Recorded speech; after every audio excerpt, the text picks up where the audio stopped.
Hello বন্ধুরা, তো আমি একটা পনিরের রেসিপি নিয়ে চলে এসেছি। তোমরা পুরো ভিডিওটাই দেখবে।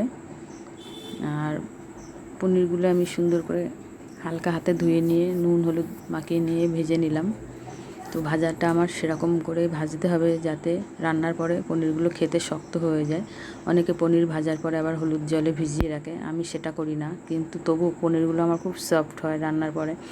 কড়াটা মধ্যে ভেজে নিয়ে ওই কড়ার মধ্যেই আমি তেজপাতা, শুকনো লঙ্কা, গোটা গরম মশলা ফোড়ন দিয়ে দিলাম। দেওয়া ফোড়নটা সুন্দর হয়ে গেলে পরে ওর মধ্যেই আমি পোস্ত, কাজু বাদাম, চালমগজ, আদা, জিরে, লঙ্কা বাটা দিয়ে দিলাম। একটা টমেটো বাটা দিয়ে দিলাম। দিয়ে সুন্দর করে টাইম নিয়ে মশলাটা আমি কষাবো আস্তে আগে। কষানো হয়ে গেলে পরে আমি ভেজে রেখেছি ভেজে রাখা ক্যাপসিকামটা দেব।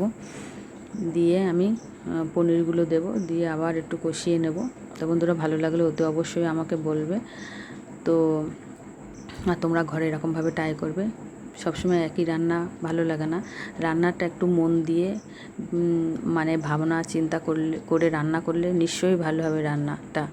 তো মন দিয়ে করতে হবে। আর কী করে করব সেটা পুরোটা নিজের উপরে। তো ভালো লাগলে অতি অবশ্যই তোমরা বলবে বন্ধুরা আমাকে। তো ক্যাপসিকাম আর পনিরটা একটু কষিয়ে নিলাম, নিয়ে আমি জল দিয়ে দেব। জলটা দিয়ে ফুটে গেলে পরে এর মধ্যে ঘি, গরম মশলা আর স্বাদের জন্য মিষ্টি দেব। তো অসাধারণ লাগে এই পনিরটা খেতে। সবসময় আলু দিয়ে খেতে হবে তার কি মানে আছে? আজকে এইভাবে করলাম বন্ধুরা, তো দারুণ লাগে খেতে।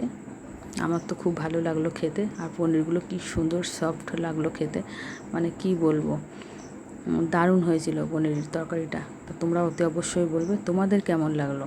তোমরা ঘরে এরকমভাবে ট্রাই করবে বন্ধুরা। তো আমার তো মনে হয় বাচ্চারা খুব সুন্দর খাবে এই তরকারিটা। সব বাচ্চারাই আমার তো মনে হয় ক্যাপসিকাম, গাজর, বিনস এগুলো খেতে ভালোবাসে, কারণ এগুলো আমরা বাচ্চাদের চাউমিন, ম্যাগি, পাস্তার মধ্যে দিয়েই থাকি। সব বাচ্চারাই আমার তো মনে হয় ভালো খাবে। তো অতি অবশ্যই বলবে বন্ধুরা কেমন লাগলো তোমাদের আমার পনিরের রেসিপিটা। টাটা।